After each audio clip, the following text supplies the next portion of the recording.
All right, good morning, guys. It's April 1st. Believe it or not, April Fool's Day is actually my wife's birthday today as well. So, um, probably be taking off a little bit early today to start the festivities.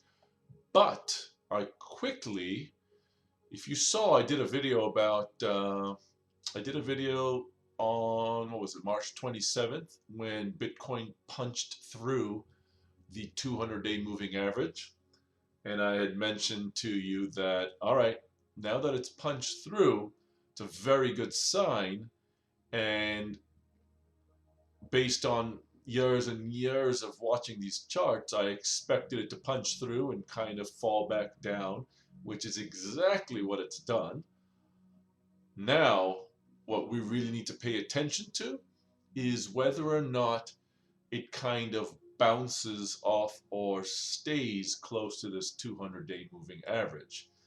And let's see how it kind of dropped here and then it kind of went back up. That's a good sign. We want to see it kind of now basically just settle down for a little bit. So right now it's trading at what, 45?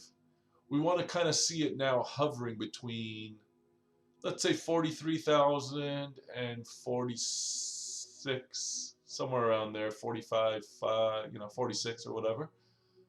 We want to see it now hovering around here for a little bit. And let me kind of zoom this out here. We want to see it kind of hovering around here and just keep kind of staying around this area and then eventually start going back up. So that could be another, 2 months. Who knows? We don't really know yet. But that's actually not a bad sign. You see how this, they call it a cup. Um, the formation that this price is making, this asset's making, it's like a cup right here, and it's doing another one right here. So we kind of want to see it kind of slowly go up and then reach this point right here, somewhere around 65, which was the previous high. It should have trouble breaking through that. It should stop there for a little bit. And then eventually, as all the bulls come back in, it'll punch through this mark. And then now we'll be up for another movement up.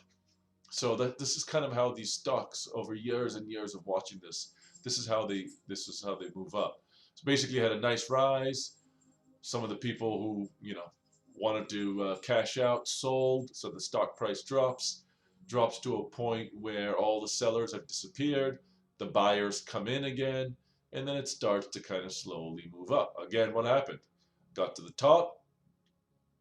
Some of the guys who made some money, the short-term guys, sold, came back down, but it found a bottom again. Like, okay, this is where all the buyers are coming in. So these are good marks. Like you see this right here?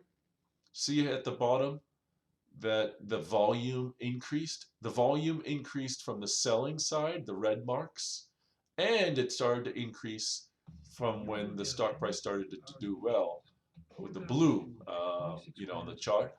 And you can see right here that the volume started to pick up. So it was a whole flurry of sellers and then a whole flurry of buyers. And lo and behold, look what happened. It started to pop up. You'll see this pattern over and over again. All right, see here? See how in this case, it was just a bunch of like red, really high volume on the selling side, not much on the buying side. So that's not what you're looking for. Here's what you're looking for. See this? A bunch of high volume right here. Where is it? High volume right here on the selling, and then high volume on the buying on the green day. So that kind of tells you again, okay, there possibly could be a little bit of a bottom. And lo and behold, it went up, and look, it dropped back down, but guess what it did? It didn't drop below this level because this is where all the buyers were coming in. So these are cool little things to notice when you watch this. I've really, really enjoyed getting to know this a little bit more over the years. So here's another. Let's see if we can All right, here you go. I haven't even gone back out to this side right now, but heavy volume on the selling on down days, and then heavy volume on buying. Okay? If I'm not mistaken, if I scroll to the right, this should roughly be like a support area. There you go. See how it kind of came back down, but then it didn't go below this because that's where a lot of buyers are. And then here they pop. Look at this.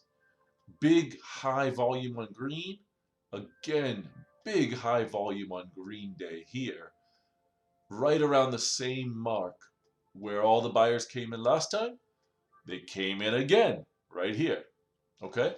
So, again, very possible that this price could drop again to this level. Who knows? If it does, a bunch of buyers will come in again, I presume. It could be completely wrong. It could just break through and just knife right through it, which is possible. But if all else holds true, now ideally here's what we really, really, really want to see. See how this day is really high volume and no other day across the last month or so. What was that date? February 24th. No other day has had high volume like that. See this across here? It's all been lower volume. What we want to see ideally is as this price drops a little bit, we want to see big buyers come in and we should have a nice green bar right around maybe at this level, because that will show you what that will show you is that okay, a whole bunch of buyers are also coming in now again, but this time they're coming in where the stock price is at a higher, or the asset price, keeps saying stock when it comes to Bitcoin, where the price is higher than it was here. So that's actually a great sign. If we see a whole flurry of buyers coming in at a higher price than here, that means we have found like our support again. Now, very possible that this 200-day moving average right now should really act as a support.